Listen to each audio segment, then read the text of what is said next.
What if a simple meal led to the discovery of a truth buried by time? Could a single object unlock a piece you thought was lost forever? Elizabeth Harrington was a name that echoed power and wealth, but those who knew her personally understood the lonely shadow that followed her. A widow in her 60s, Elizabeth had built an empire that spanned continents, but her billions couldn't buy back the one thing she yearned for the most: her daughter, Lily. Years ago, Lily had vanished from a sunny park in California, leaving Elizabeth with nothing but unanswered questions and sleepless nights. Despite countless searches, private investigators, and endless tears, Lily was never found. Over time, Elizabeth had learned to live with the pain, or at least tuck it away behind the polished veneer of her public life. But she never stopped looking.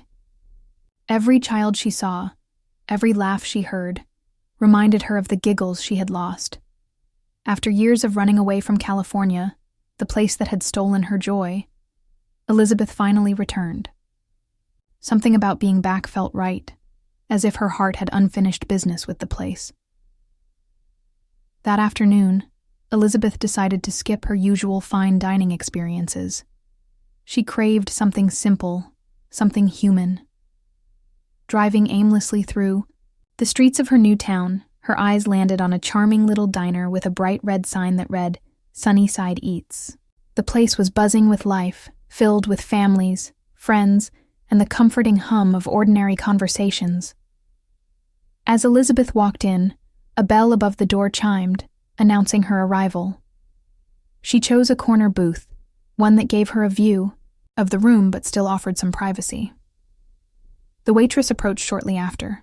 She was a young woman in her 20s, her uniform slightly wrinkled but clean. Her smile was genuine, yet faintly weary. "Good afternoon, ma'am," she greeted, holding a notepad and pen. "What can I get started for you?" Elizabeth looked up, and for a brief moment, she was struck by something she couldn't quite place. There was a familiarity in the waitress's soft brown eyes, something that tugged at a corner of her memory. "Just coffee for now, thank you," Elizabeth said, keeping her voice steady. The waitress nodded. "Coming right up." Elizabeth leaned back, watching the waitress move gracefully between tables, chatting kindly with customers and carrying trays with effortless balance. Her demeanor was warm, yet carried a hint of something Elizabeth recognized well: resilience. When the waitress returned with her coffee, Elizabeth noticed a small gold locket glinting under the diner's fluorescent lights. It was delicate, with intricate floral designs etched into its surface. Elizabeth's breath caught in her throat. "That's a beautiful locket," she said, her voice softer now. The waitress instinctively touched the locket. "Thank you. It's very special to me." Elizabeth leaned forward, her pulse quickening. "If you don't mind me asking, where did you get it?" The waitress smiled faintly. "It was a birthday gift from my mom when I was really young. I don't remember much about her because I grew up in foster care, but this is the one thing I've always had of hers." Elizabeth's world seemed to tilt. Foster care. Her mind raced. Could it be possible? As the waitress walked away to tend to other customers, Elizabeth reached into her purse, her hands trembling. She pulled out a photograph she had carried for years. It was worn and slightly faded, but the image was still clear. Elizabeth and Lily on her daughter's 5th birthday. Lily was holding a tiny locket, identical to the one the waitress wore. When the waitress returned with Elizabeth's order, Elizabeth couldn't hold back any longer. "I know. This might sound odd, but could you sit for a moment?" The waitress looked hesitant, but nodded, sliding into the booth across from Elizabeth. "Is everything okay, ma'am?" Elizabeth slid the photo across the table. "Do you recognize this?" The waitress picked up the picture, her brow furrowing. Her fingers brushed against a locket in the photo, identical to the one around her neck. Her eyes widened, darting between the image and Elizabeth. This little girl looks just like me when I was young," she whispered. Tears welled up in Elizabeth's eyes. That's because it is you, she said, her voice breaking. You're my daughter, my Lily. The waitress's hand flew to her mouth, her breath hitching. No, that can't be. My name is Anna. I don't have a family. Elizabeth reached out, her voice filled with a mixture of hope and heartbreak. Anna was Lily's nickname. I called you that all the time when you were a little girl. Anna sat frozen, her mind racing. How? How could this be possible? My mom, my foster mom, she said my real parents abandoned me. Elizabeth shook her head, vehemently. I never abandoned you. You were taken from me. I spent my entire life looking for you. Anna's eyes filled with tears as she clutched the locket around her neck. I don't know what to say. Elizabeth slid out of the booth, her arms open. You don't have to say anything. Just let me hold you, my Lily. Anna hesitated for a moment, then broke down, throwing her arms around Elizabeth. Mom, she whispered, her voice trembling. Yes, my darling, Elizabeth said, tears streaming down her face. It's me, and I'm never letting you go again. What happens when two hearts, torn apart by time, try to reconnect amidst years of pain and unanswered questions? Anna couldn't stop staring at Elizabeth, her newly discovered mother. The photo still trembled in her hands as she processed the impossible truth. She wanted to believe it. Her heart ached, but doubts lingered in her mind. Could this woman, this billionaire, truly be her mother? Elizabeth wiped her tears with a trembling hand. Lily, Anna, I know this is overwhelming, but I promise you it's the truth. Every day for the past 20 years I've prayed for this moment. I've imagined your face, your voice, your smile, but nothing compares to seeing you here, alive. Anna looked down, her emotions a tangled web. It's hard to believe. You know, my whole life I wondered why I didn't have a family. I told myself I wasn't wanted. Her voice cracked. And now you're telling me you've been searching for me all this time? Elizabeth reached across the table, gently holding Anna's hand. I never stopped looking. You were taken from me, ripped from my life in a way I couldn't understand. I hired the best detectives. I offered endless rewards. But it was like you vanished into thin air. And now, to find you here. Her voice broke again, and tears spilled over her cheeks. Anna's mind raced back to her childhood. She had faint memories of a warm home, a garden she used to play in, and the scent of roses that lingered in the air. But those memories were overshadowed by the years she spent moving from one foster home to another, each one colder than the last. I grew up thinking I was abandoned, Anna said quietly. The foster system wasn't kind to me. I learned early on not to expect much from anyone. I got my first job as a waitress when I was 16.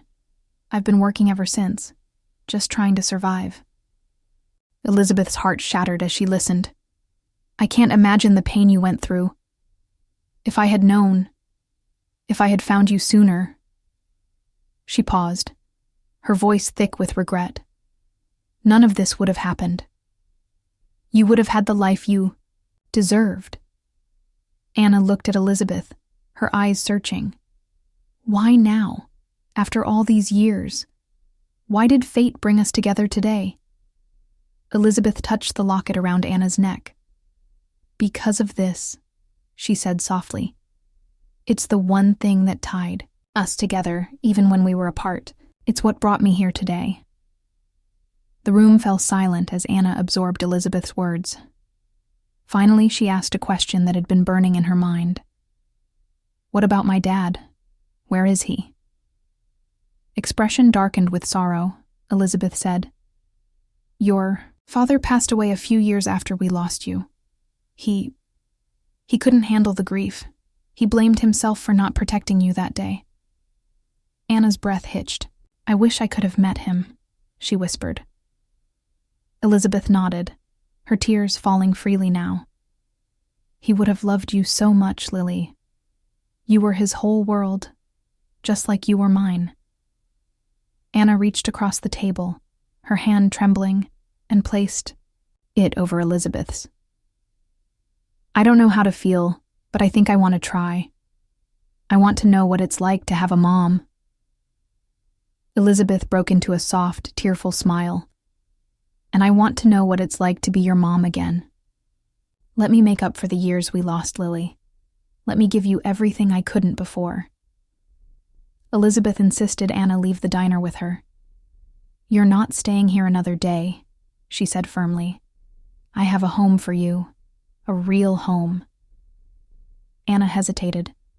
I don't need charity, and I don't want your money. I just want to feel like I belong somewhere. Elizabeth smiled gently. You belong with me. And this isn't about money, Lily. This is about family. Please let me give you the life you deserve. Anna reluctantly agreed, and they drove to Elizabeth's sprawling estate. The mansion was breathtaking, with lush gardens, sparkling fountains, and a warmth Anna hadn't expected from such an enormous home. This is where I imagined you playing, Elizabeth said, her voice soft. Every flower, every corner of this place reminded me of you. I used to sit by the fountain and dream of the day you'd come back to me, Anna's eyes filled with tears. It's beautiful, she said. But it doesn't feel like mine yet. Elizabeth placed a hand on her shoulder. It will. One day, it will. Over the next few weeks, Elizabeth and Anna began rebuilding their relationship. They shared stories, laughter, and even tears as they pieced together the puzzle of their lives. One afternoon, Elizabeth showed Anna an old photo album filled with memories of her childhood. This was your favorite dress, she said, pointing to a picture of Lily in a bright yellow sundress. You wore it every chance you got. Anna smiled faintly. I think I remember that, she said. I remember you brushing my hair and singing to me. Elizabeth's heart swelled. And I'll do it again if you'll let me, she said with a soft laugh. But not everything was easy. Anna struggled to adjust to the idea of wealth and luxury. I'm not used to being cared for, she admitted one evening. I've spent so long taking care of myself. It feels strange to let someone else do it. Elizabeth took her hand. You don't have to do it alone anymore, she said. You're not alone, Lily. You never will be again. One day, as they sat by the fountain, in the garden, Anna turned to Elizabeth. Mom, she said hesitantly, why didn't you give up on me? Most people would have. Elizabeth smiled through her tears.